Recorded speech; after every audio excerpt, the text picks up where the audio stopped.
Olá, gente boa do meu Brasil. Que bom ter vocês aqui. Eu hoje quero falar sobre o golpe e muito especialmente sobre o depoimento de Mauro Cid, em colaboração premiada à Polícia Federal, que vazou há poucos dias, chegou ao conhecimento público.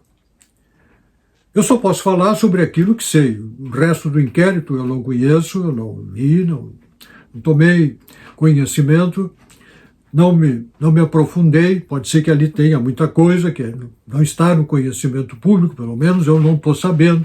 Então eu só posso falar sobre aquilo que sei. E esse depoimento foi transcrito pelos meios de comunicação, em parte, né? E imagino também que a pessoa que vazou conhece o inquérito todo e certamente considerou essa parte significativa, se não central, pelo menos muito importante. Bom, a minha conclusão é que, se isso aí é importante, nós estamos tratando aqui de um não assunto. O assunto, para mim, é outro. Eu quero chegar ao assunto no final desse pequeno vídeo. O assunto, para mim, realmente não é esse. Por enquanto, por tudo quanto sei, o tal golpe é um queijo suíço cheio de buraco, uma narrativa que ainda aguarda preenchimento e resposta para muitas perguntas que a sociedade se faz. Mas, segundo o que li, assim é entendido pelo inquérito, em 2019, formou-se dentro do governo uma organização criminosa com o intuito de acabar com a democracia no Brasil. E para fazer isso,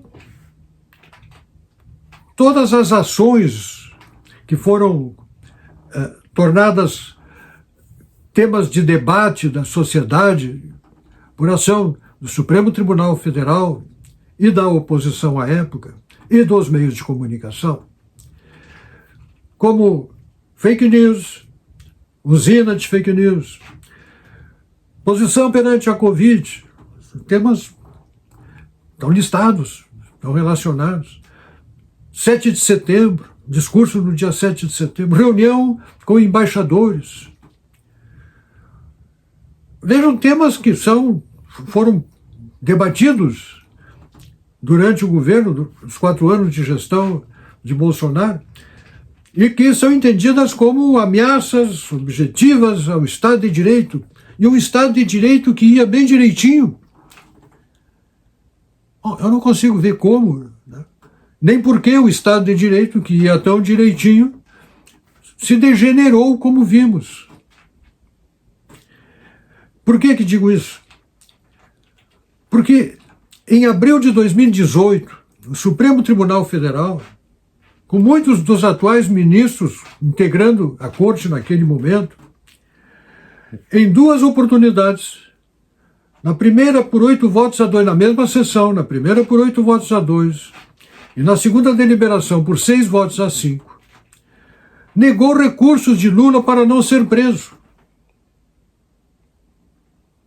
Esse Supremo Tribunal Federal, agindo direitinho, na minha opinião, fez o que tinha que fazer.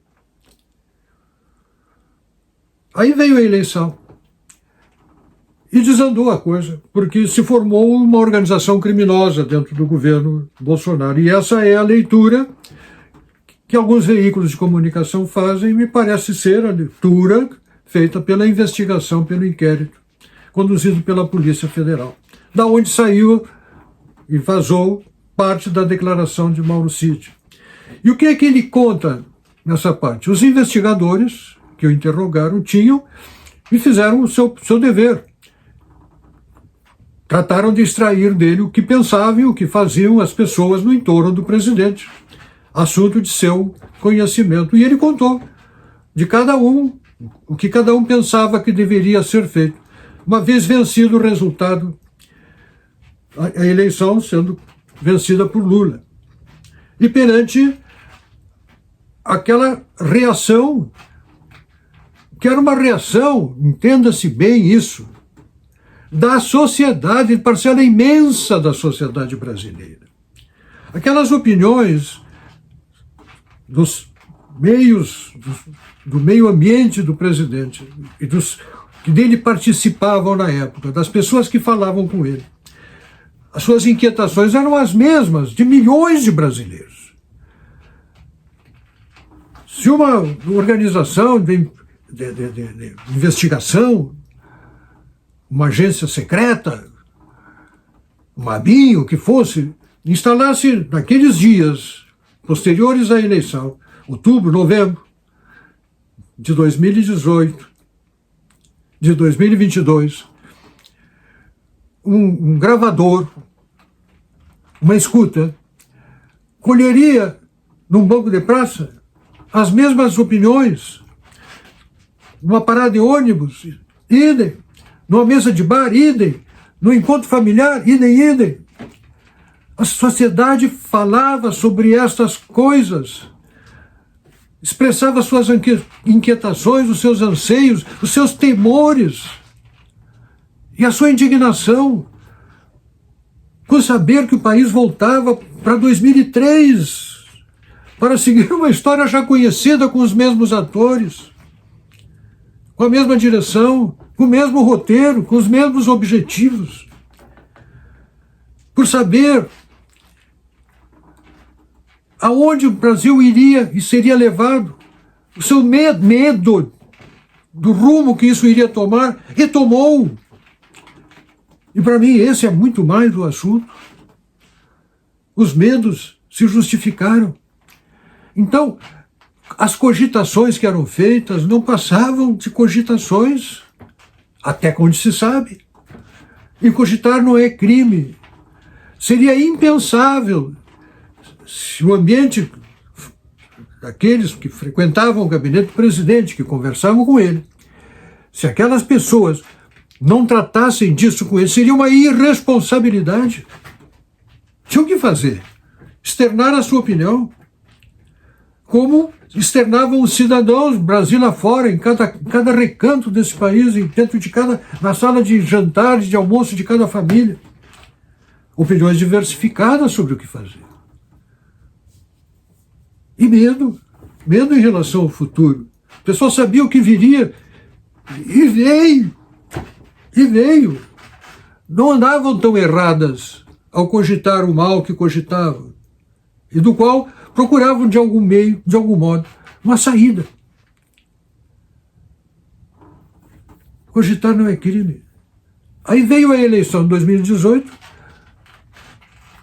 o teatro das tesouras acabou, porque o Alckmin, que era o candidato do PSDB, fez 4% dos votos. Quem não tem cão, caça com gato. Então veio o Lula, veio o PT. As pessoas ficaram estarrecidas. Eu sinto que há uma justa causa nas inquietações da sociedade, porque não eram diferentes às minhas, ainda que totalmente contrária a qualquer coisa violenta, qualquer ruptura com o Estado de Direito, que já está rompido. Essa ruptura vem depois, e esse, para mim, é o assunto. Aí nós vamos para o assunto.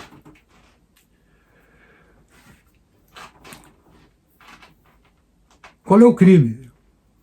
Discutir situação nacional, uma saída para um caos que se avizinhava e que era percebido. Imaginar-se, então, um golpe de Estado que encontrou seu clímax no dia 8 de janeiro de 23. Meu Deus do céu! Mas se aquilo é o clímax de um golpe, de que nós estamos falando? Aquelas pessoas na praça, ali, eram golpistas e deram um golpe.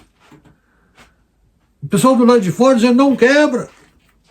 Para aqueles que quebravam, fossem quem fossem, e que, como ali, sim, cometeram um crime. Não. A saída do establishment foi com Lula, e é preciso que as pessoas entendam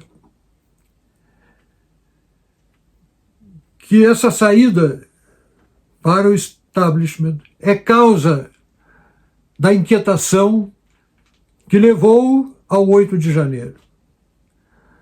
E tem outras. Lula saindo da cadeia, retorno país para 2003, a condução do processo eleitoral,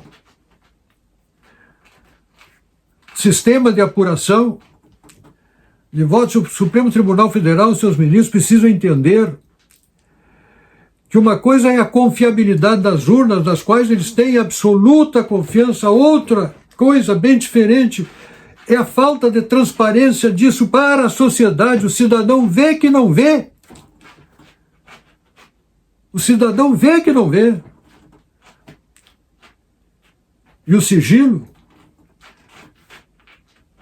e a acusação, e a ameaça são matéria grave. Faz barulho, estardalhaço.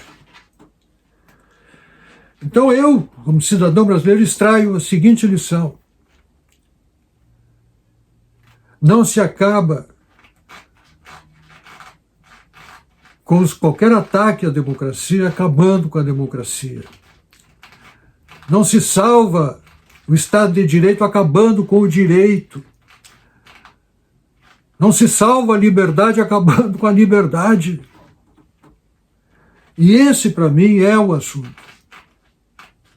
Esse, para mim, é o assunto. É aí que estamos. E lá atrás, isso era previsível. Meu nome é Percival Pugina, quero meu país de volta. Não solto a ponta da corda e peço a Deus que abençoe a nação brasileira, livrando-a de todo mal. Amém.